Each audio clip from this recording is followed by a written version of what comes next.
family finally found Book 1. After the dust settles, Chapter 8, Dreams and Spoons and Stupid Comments. The Wachowski household was great, save for the occasional creak of a settling floorboard, or the hum of the ice maker. Tom lay with an arm across Maddie's waist, snoring softly. Tails lay with his two namesakes curled around himself, enveloping him in a pocket of warmth and softness. The occasional purr rumbled in his chest. Sonic lay on his belly, one arm hanging off the side of his racecar bed, his mouth open and drool spilling onto the sheets beneath him. He wasn't snoring, but his breathing indicated he could start at any moment. And Knuckles, well, Knuckles' sleep wasn't quite as peaceful as the rest of the household's. He lay on his side, wrapped tightly in his artificial burrow, and clutching the bag with the Master Emerald to his chest. A faint green glow seeped through the weave of the bag, casting its light across the Echida's sleeping face, his brows pulled into a tight knot.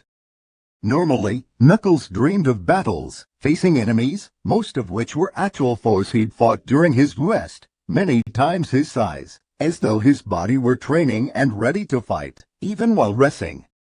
But tonight his dreams were different. He seemed more observer, rather than participant. Images flashed, of people and places, some he recognized, some he didn't. His village, but there were owls living there. No, there were Echida, too. They lived alongside one another. The trees and plants around the village were different. Some trees that had been towering in his youth, that he had spent his childhood climbing, were little more than twigs sprouting from the ground. The buildings in the village, which had been in various states of decay and disrepair as a child, were complete and well-maintained. The past. The scenes changed, showing Echida and Owl living side by side, working together as what seemed protectors of their island. Forest animals were cared for, crops were tended, and children played happily in fields. Young puggles and owlets alike, the eggs of both tribes were cared for by other species. Coexistence was the norm. The familiar wraps and masks of the warrior clan he had grown up in were missing. Instead, the Echida wore more ceremonial garb robes and jeweled necklaces. The many weapons they made and carried were also gone. Only a select few held spears and bows. In the middle of the village, on a tall pedestal, sat the Master Emerald. It was unguarded, yet none in the village seemed concerned with its vulnerable location. Positioned below the large Master were 7 smaller emeralds, in an array of colors. These two were mostly ignored by the tribe members. All seemed at peace, a well-merged cooperation of 2 tribes, brought together to act as protectors for both the Chaz Emeralds and all living things on the island. A darkness fell over the dream vision, then, and a group of Echida huddled in shadows. These were the warriors of the village, and they had grown frustrated with such a mundane existence. Should they really simply sit and wait for trouble to find them? The Chaz Emeralds were powerful, and would allow them to protect more than just their small village from danger. And what good was having these gems if they weren't going to be used to add to the Echida's strength? On the surface, the Echida's arguments seemed to come from a place of truth and honor. They merely wished to use the stones to protect more than just their island, to enhance their strength for keeping the gems, and themselves, safe. But beneath this claim was a darkness. In truth, the warriors regarded the owls with suspicion, and thought it unnatural for the 2 tribes to share the land. The owls thought themselves better than the Echida, they claimed, and held the proud tribe back from achieving true greatness. Echida were not weak, they were strong, a great warrior race, eager to show their strength and rightful place as the true masters of the emeralds. The owl warriors, they reasoned, were not as strong as they, and thus not useful or necessary in protecting the village or the emerald. A plan was developed, rumors were spread, alliances were formed. Time passed in the village that once brimmed with joy and peace, now stunk of suspicion and conflict. Echida and Owl stayed separate, and each side made plans for the Chaz Emeralds. The Owls, recognizing the darkness spreading in the hearts of the Echida, ready to hide them for the safety of the galaxy. A few lone Echida joined forces with the Owls, plotting to steal the gems away from their increasingly violent brethren. A young girl, bearing the sacred marks of a priestess, approached the pedestal and reached for the emeralds. The images become more hazy here, as Knuckles' knowledge of his tribe's history battled with the information he'd just witnessed. These visions can't be true. He'd been told of how the Ols betrayed the Echidna and stole the emerald from them practically since he had hatched. The Master Emerald was theirs by right. The Ols were the villains in this story. They had no right to.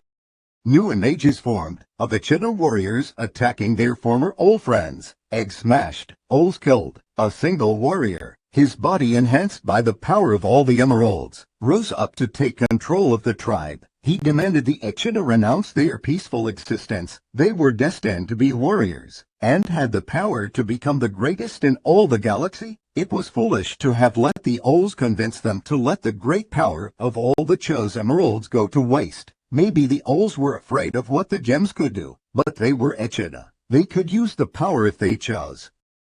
They could control it. Knuckles curled tighter in his burrow, a small whimper in the back of his throat. More visions of Echidna marching through ring portals and attacking other villages. Sometimes they were other Echidna, and only those who pledged their allegiance to new leader would survive. Sometimes the villages were inhabited by other species, many of which had no way to defend themselves. They didn't stand a chance. On and on the images flashed, showing more death at the hands of his tribe's ancestors, unfair battles, unprovoked attacks, no mercy. The young Echidna on Earth, curled within his cloth burrow and hugging the Master Emerald to his chest, uttered a strained cry in his sleep. These images were not of honorable warriors. They were of a murderous, selfish, power-hungry clan, his ancestors. This is not all. A voice whispered to him in his dream state. He did not recognize it, but something in the tone slowed his rapid heartbeat. A warmth, kindness. There is more to the legacy of the Chaos Emeralds. Show me, He replied, desperate to see that these images were of some other clan, not his, not the family he had loved and lost all those years ago. It is enough for now. The voice responded, and the images faded to the green glow of the Master Emerald. Sleep. All will be revealed when you are ready. Rest now. Knuckles tried to argue, to demand that this voice show him everything. He had to know everything, but instead he fell into a deeper state of unconsciousness, his brow unknitting itself and body relaxing. The green glow from within the bag at his chest faded, and the Echidna joined the rest of the house in calm slumber. A few hours later, Tails padded downstairs and into the kitchen. Maddie was already up, yawning as she reached for the coffee pot. She flashed him a tired, but warm, smile when she saw him. Morning, Fluffers. She called, pulling down a cereal bowl automatically. Sleep well. The kid offered her a shy smile, and dropped his head in a little nod. I'm sorry you fell asleep while we were watching TV last night. She waved a dismissive hand. Oh, don't worry about it. Sonic's fallen asleep on me plenty of times. At least I don't run the risk of getting poked with you in my lab. Tails gave a soft giggle. Yeah, that's true. What would you like for breakfast?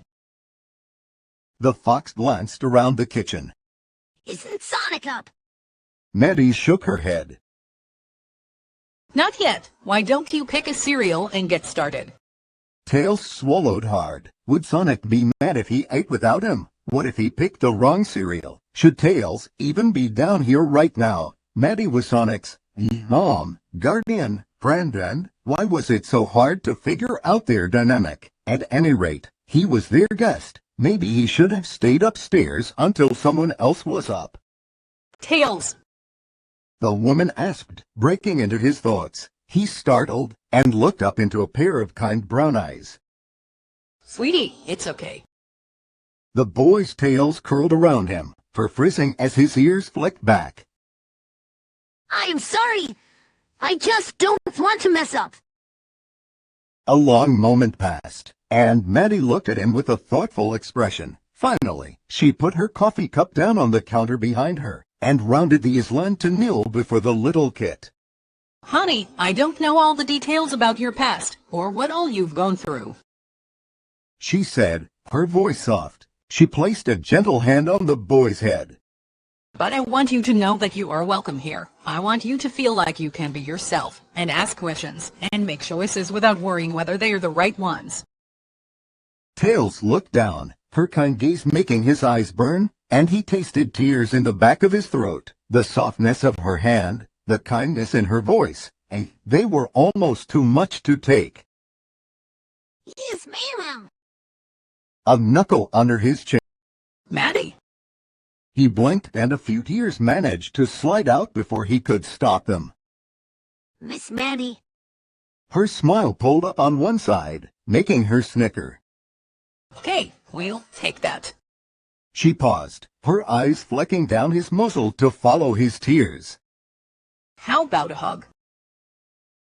The boy's ears flecked forward in surprise. Really? She nodded, throwing her arms wide already. Absolutely. Any boy who cries in my kitchen gets one. It's a house rule. Tails had an idea that she made it up right then, but it didn't matter. He stepped forward, before his traitorous brain could talk him out of it, and was swept into her embrace without pause. She held him tight, giving him a squeeze and pulling her hand down his head in long, gentle strokes.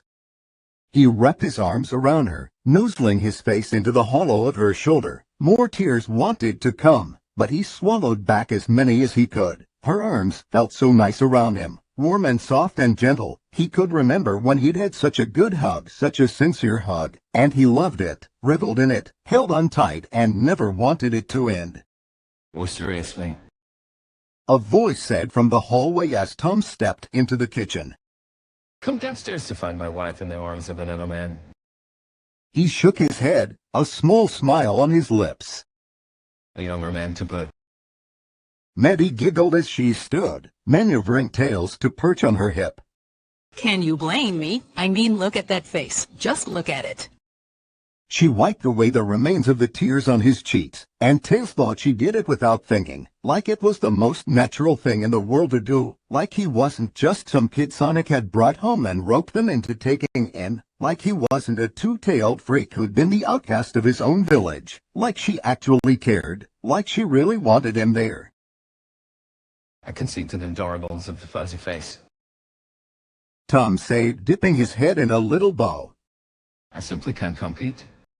This interaction with the adults was so different than anything he'd ever experienced before. Those other families who tried to take him in, they had never felt so comfortable around him, nor he around them. There always seemed to be a distance, as though he were a wild animal they weren't positive wouldn't bite.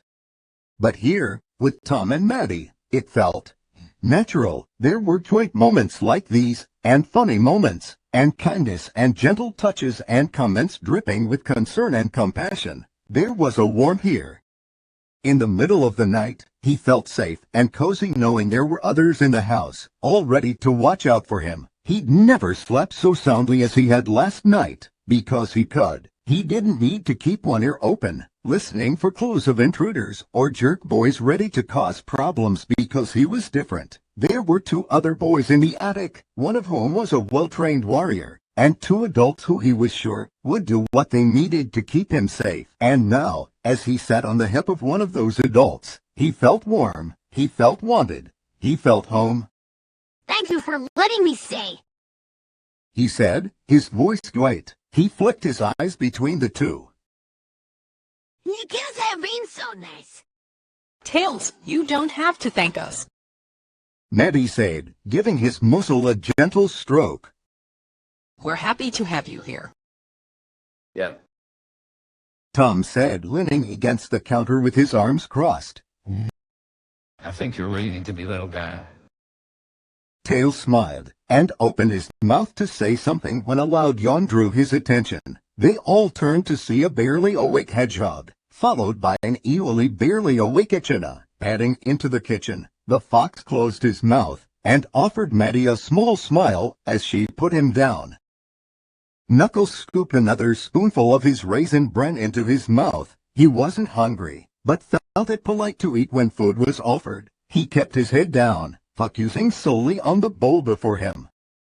Normally an early riser, today he'd slept until the hedgehog had woken him, The blue boy seemed incapable of even moving without making some sort of noise, and getting out of bed this morning had been no exception. Sonic had made various grunts and groans as he pushed himself from his car bed, drawing Knuckles from his sleep. The Echida's head felt heavy this morning, as though he had not slept well the night before. His brow furrowed deep. Although he could remember the feeling of his dreams, he could not remember what they were. But something poked at him in the back of his mind. His dreams had been important, although he could not pinpoint how. Nux, watch your grip. Tom warned, and the boy looked down to see he had squeezed the spoon a little too tightly. He opened his fist and found Knuckles grunted, slamming the spoon on the counter. When Weak utensils. he growled, his muzzle wrinkling in annoyance. I barely put any pressure on it. Wow, that's all right, buddy. Tom said, pulling the run spoon away and handing over a new one. We'll work on that, no worries. Maybe it is not me who is the problem. The boy growled, his quills bristling in his anger. Maybe the spoon is the problem. Maybe it should be made of stronger material. The kitchen fell white, and Knuckles blinked. Violet eyes flooded over the startled faces of the others. Tails' ears flicked backward, and the boy hunched over his bowl, his twin tails frizzed and encircling him as a sort of protective shield. Sonic stared, his spoon halfway to his mouth, milk dripping back into the bowl below. The adult stared at the red sparks dancing across his gloves. The Echidna took a breath, closed his eyes, and pushed his anger down. His power, that familiar feeling of strength and heat crawling up his spine to energize every nerve and muscle, retreated once again. After a moment he opened his eyes, dipping his head in a sullen bow. Apologies. I had restful dreams last night. I felt it has made my temper short. Forgive me. Tom and Maddie exchanged a glance. Shame settled in the Echida's chest, and he furrowed his brow. He had dishonored himself to his hosts. They had shown him nothing but kindness these past few days, opening their home to him and making sure he was fed and cared for, and he had shamed himself by losing his temper over something foolish. It's all right, Knuckles. Tom said, and the boy lifted his head in surprise. Maddie was smoothing Tails' fur back down, and running a hand up and down his back in a calming motion. I think we've all had bad nights like that. You understand how you feel. And just like that, the moment was over. Tails and Sonic continued their discussion of whether the hedgehog could run as fast backwards as he did forward. Maddie refilled her cup and talked with Tom about something regarding an oil change on her car, while Tom dropped a few slices of bread into the toaster. No one spoke of his outburst. It was as if it had happened. Were they shunning him now, ignoring him as punishment for his childish behavior? I don't understand. He said, his voice soft, for a pair of eyes turned to him. You are not angry. Why? Sonic asked, dumping more Fruit Loops in his bowl. He sprinkled a few more into Tails' bowl as well. Because you're cranky. You had a bad night, Nux. We all have him. You should see Maddie when she's sleep-deprived. Oh, I'm not that bad. The woman in question said, and Tom gave an exaggerated cough. She turned to him, an eyebrow cocked. The woman in question said, and Tom gave an exaggerated cough. She turned to him, an eyebrow cocked. He grabbed his toast and shoved it into his mouth. Can talk, my mind is full. That's what I thought. Don't sweet it, big guy. The hedgehog said, shoveling another spoonful into his mouth. Happens to the best of us. Knuckles lowered his head. Their easy acceptance of his outburst relieved the feeling of shame within him, and he reached for the new spoon, being careful to keep his strength in check. His cereal was soggy now, but he ate it anyway. He still felt slightly off-kilter emotionally due to the dreams he could remember, but the events of this morning gave him a warmer feeling to focus on. He was used to people treating him with awe, or even fear, but their behavior was something new. It took him a few minutes to identify it. Comfort. They were completely comfortable around him. They didn't fear him. Well, Tails seemed to be afraid, but that may have simply been due to how he had been treated as he grew. They did view him as some larger-than-life warrior all the rumors and stories portrayed him as. They saw past the warrior and saw the Echidna, the boy, and they seemed to like him. Knuckles frowned as he chewed the last bite of his cereal. He found he wasn't quite sure how to feel about this revelation. So what should we do today? Sonic asked as he took his empty bowl to the sink. How about we just stay home and I show you guys the coolest video games we've got? I'll teach you how to play and we'll see who can beat my high score. As if that's even possible. I mean, I'm pretty good. That sounds like that you're the best player in Green Hills. Could be, Tail. The hedgehog said, brushing his imaginary fingernails against his chest. Could be. I don't expect you guys to do well right away. I mean, it took me months of constant practice to get as good as I am, but, you know, I'll go easy on you. I must return to the library to continue my writing training. Knuckles said, hopping down to take his bowl to the sink. I swore to Skulla Collier I would return for more lessons. She's not gonna care if you don't show up today. Sonic said, zipping over to lean on the older boy's shoulder. Come on now, I'll teach you how to play Smash Brothers. It's a game where you try to take down a bunch of other fighters. You'll love it. Knuckles seemed to consider this. Besides, the library doesn't open until 9. You've got a few hours to kill. The Echidna eventually nodded. Very well, I shall find these brothers and then go to the library. Yes. Sonic hissed, pumping a fist into the air. Already gonna dump once you guys on those games all day. Tom said, finishing off his coffee and putting his mug in the sink. It's supposed to be beautiful today, and you should get some. He looked pointedly at the hedgehog. Am I clear? Sonic's ears flicked backward. Crystal clear. Don't sweet it. Donut Lord. We'll go up, run around, skin our knees, do all that good kid stuff. Promise. Well, dust that fill me with dread. Because it's Sonic? Maddie said, giving her husband a kiss on the cheek. Trouble finds him. She slung her laptop bag over her shoulder as she moved to the boys. She kissed Sonic on the head. Bye, baby. Kissed Tails. Be good. Kissed Knuckles, almost without thinking. Say hi to Cole for me. She took a few steps before stopping, realization of what she had just done sinking in. She turned and locked eyes with an evilly shocked Knuckles. The two just stared at each other for a few seconds, before a small, ever so tiny ghost of a smile curled the Echidna's lips. Maddie let out a long breath at the sight, and gave him a smile back. Good luck with the writing today, Red.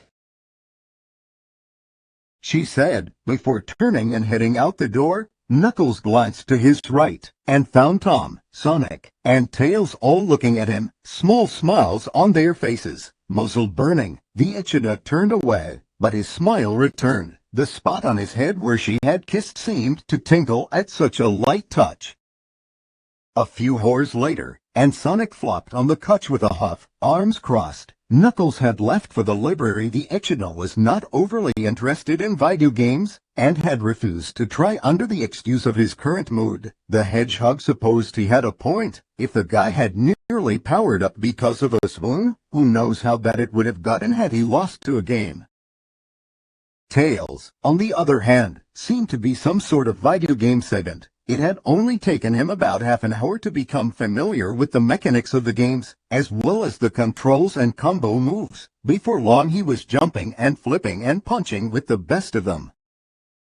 And he had done better than Sonic. Even though the hedgehog had a good 8 months head start, Tails was quickly becoming better. It didn't even matter what game, Smash Brothers, Super Mario Odyssey, Breath of the Wild, even Minecraft, which Sonic was terrible at because he always chose to fight everything, usually getting blown up by a creeper in the second night. This alien kid who hadn't even seen a video game system in his life before this morning, was better at it than him. and it ticked Sonic off.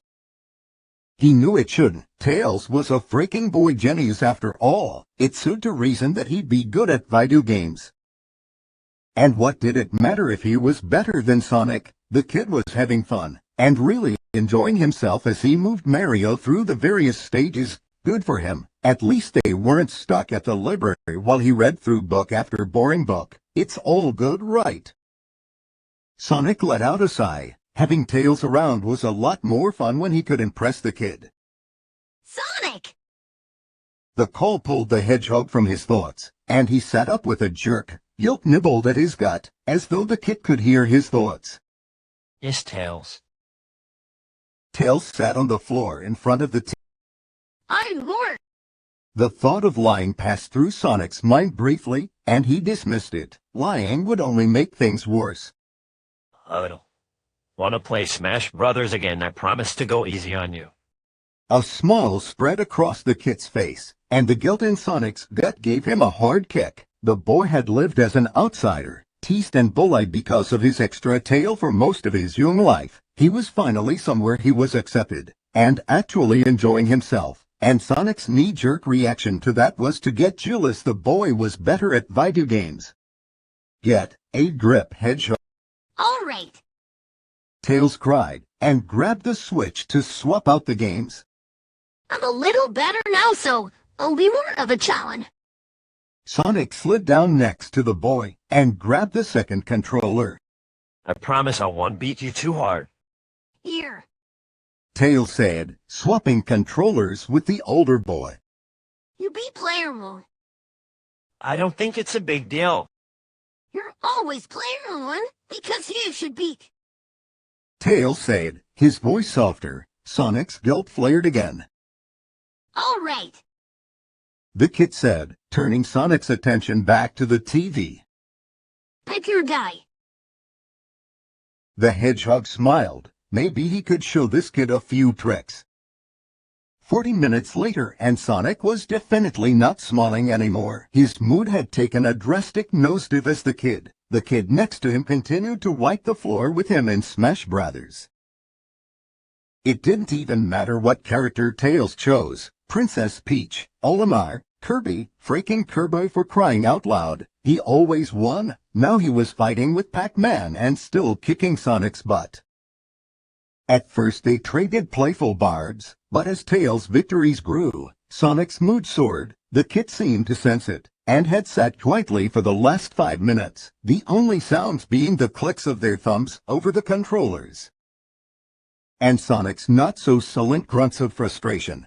One holdover of the hedgehog's years of isolation was his habit of talking to himself. This had left him often unaware when he was speaking out loud. Over the past 8 months he had mostly broken himself of the habit, but it still appeared when he was particularly upset, frustrated, or angry, like now.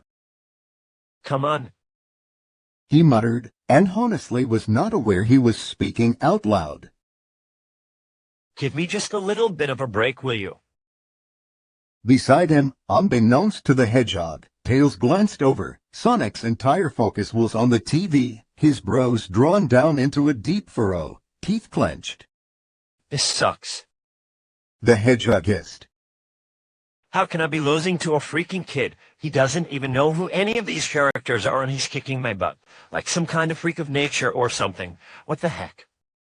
It took a few seconds for Sonic to recognize that Tails' character was no longer moving. Confused, the boy looked over at the kid.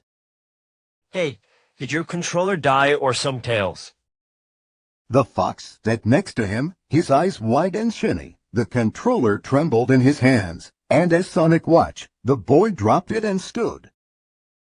What's the matter, Tails? The kid said nothing, but inched backwards, fists pulled to his chest, his face contorted into an expression of pain.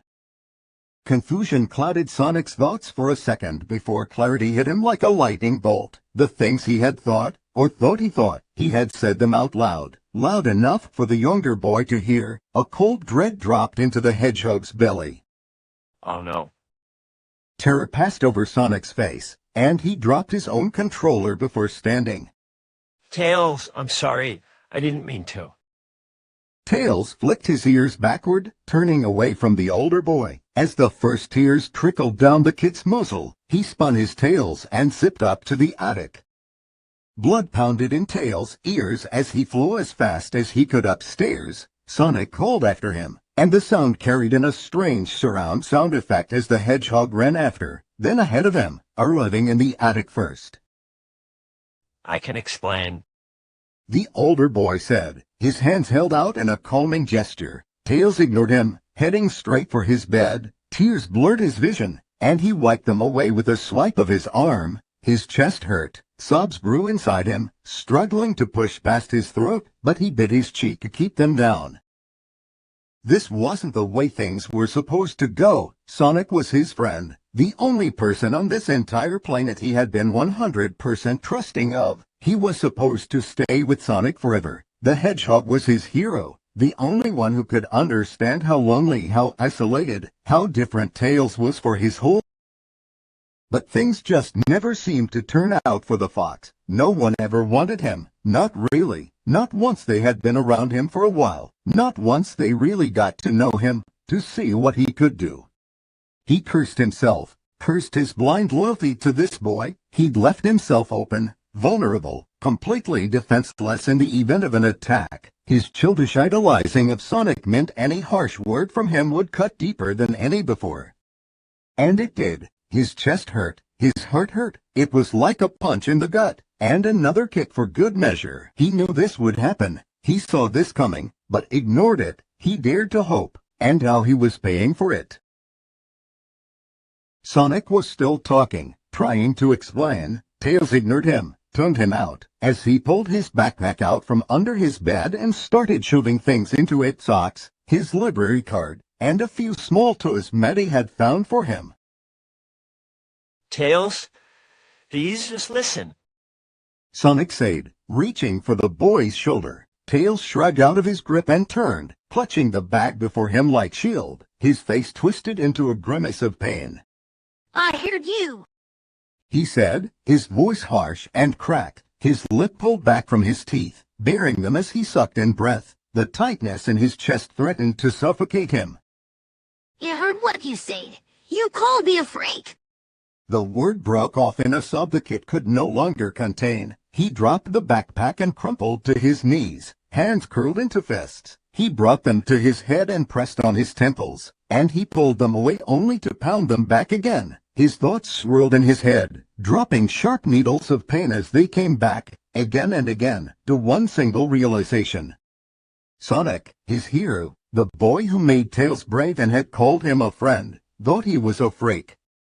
The kid sat that way, sobbing and pressing hard against his temples for a moment, before a pair of red sneakers moved in front of him. Sonic went to his knees, and pulled the boy's hands away from his head. Then he wrapped his arms around the crying fox, pulling the younger boy close. Tails wanted to push away. He didn't need Sonic's fake pity, his sympathy spurred by guilt. The truth was finally out, and it was too late to take it back. He had been a fool to have believed that Sonic, that anyone could like him, could accept him and want him around. He wanted to be tough, to show Sonic that he wasn't some stupid kid who would simply forgive and forget with a hug. Be hard, be tough, stop crying, stand up and leave. But darn it, he was hurting, his chest squeezed tight, his sinews swollen. He gasped in air, clutching at the hedgehog's chest. Was he trying to push Sonic away, or cling to him for comfort? He didn't know. All he knew in that moment, all he felt, was hurt. Sonic pulled the boy to him, his arms wrapped tightly around the kid. As much as Tails hated to admit it, the hedgehog's arms were comforting, and safe, and trembling. Tails pushed back to look at the older boy, and found tears running down the hedgehog's muzzle. At his questioning look, Sonic gave him a half smile. Can't let you be the only one crying, can I?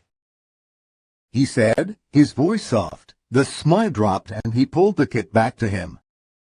I'm sorry, Miles. I'm really, really sorry. I was jealous because you were better than me. It's stupid, and I feel like crap because of how that sounds, but that's the truth.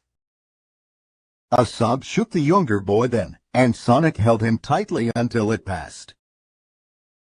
I mean, you were just freakishly good at video games, but it came out wrong, and I know you're sensitive about that, and I'm so sorry I hurt you. He lowered his head to rest it on top of the kit's, speaking joyfully into the boy's ear. Please don't leave. I promise I'll never say anything like that ever again, and you can beat me at Smash Brothers or any other game you want. Just please don't go. Wait! Tails asked, his voice thick and wet. What do you want me to say? The question went unanswered for a long minute, and when Sonic spoke next, his voice was soft and trembling. Because you're my little brother, and you belong here. Tails sucked in breath, biting his lip. Brother, Sonic saw him as his brother. No, he must have misheard. Pulling back, Tails wiped his eyes and found Sonic whipping his own. The hedgehog's usual confidence and happy-go-lucky attitude was gone, replaced with an expression that seemed more like fear. What did you say? I was so worried about you when you got hurt on the mountain. I wanted so bad for you to be okay. And when Gun captured us, all I wanted was you to be all right. I begged them to check on you, to help you, but they ignored me. Sonic fidgeted with his gloves, looking everywhere but at the boy before him. Even though I was in a cage too, all I could think about was getting you help, making sure you were okay. Tails said nothing. The hedgehog screwed his eyes closed and took a deep breath before looking back at the kit. You're really brave. You know that, leaving everything you knew behind, just to come and help me. It's brave, expert her stuff right there. And you make me brave, because I have to watch out for you, keep you safe. Silence drummed in their ears as what Sonic said sank in. Tails dragged a hand beneath his nose, sniffing. You're already brave. Never get scared. Sonic shook his head. Not true. I was scared when you got hurt. Like really, really scared. I don't think I was that scared even when Eggman tried to kill me the first time, or when Knuckles attacked me a few days ago. He paused, and when he spoke next, his voice was soft. And I'm scared now. But wow! Tails' voice was just as soft. Sonic bit his lip. Because I said something really stupid and hurt you. And now you're gonna leave. The fox looked over at the backpack he dropped. A few rings had fallen out the open flap at the top, and they glistened in the sunlight shining through the skylight above them. He reached over and picked one up, rolling it between his fingers. The fact that Sonic tensed when he touched the ring did not go unnoticed. Tails focused on the ring for a moment, picturing his village in his mind. The sounds, the smells. He closed his eyes and saw himself back there, settling back into his life as an outcast, picking up the pieces of what was left behind, sealing himself for the taunts, the pranks, the outright threats he had received on a daily basis. Sure, the violent ones were in the minority, but that didn't lessen their danger. He sighed. Yes, Sonic had said some hurtful things, but he seemed genuinely remorseful about it. Tails had never seen the hedgehog this upset, this sincere, this vulnerable, and he had hugged the kit, really hugged him. That in and of itself seemed a special gesture. And there was one other thing. Do you really see me as your brother? Sonic's eyes flicked from the ring in Tails' hand to the boy's eyes. He nodded, a small smile working its way across his lips. Yes, I guess I do. I never really thought about it before, but it just kinda hit me a minute ago. Tails furrowed his brow. That cynical voice was chiming in. Convenient timing. You're ready to leave because of something hurtful, Sonic said. I might remind you. And suddenly he refers to you as his brother. Don't believe him. It's a trick. He's just feeling guilty. The kid closed his eyes tightly. The voice was annoying and usually unwelcome, but it had a point. The timing was awfully convenient. Look. Sonic said, and Tails opened his eyes. I know how it sounds, and it's okay if you don't believe me. I don't want you to think I said it to try and guilt you into staying or anything. Just don't make any decisions right now. Okay, Maddie says you shouldn't decide anything when you're emotional because those rarely end well. Let's just do our own thing for a while. Okay? Then maybe we'll talk again. Tails thought about that for a few seconds before nodding. It was a good suggestion. Okay. A smile spread across Sonic's muzzle, and Tails had to admit he liked that a lot more than the worried, fearful look the older boy had worn a minute ago. I'm gonna go for a run. You just stay here and read or something. Okay. The fearful look was back, and Tails had an idea Sonic was worried he'd use a ring the second the hedgehog left. I won't leave. I promise. The blue boy let out a long breath as he got to his feet. Okay. Good. I'll be back later. I won't bother you. You can come find me if you want later. Whenever you want. Okay. Tails nodded again, and Sonic stood there for a few seconds, as though he wasn't quite as confident at leaving the kid alone as he had been. Then the hedgehog turned away and was gone in a flash of blue. As the blue light faded, Tails looked back down at the ring in his hand. He pulled his arm back, his village in mind, ready to throw it. A second later, and the boy dropped his arm. He uttered a sigh as he gathered the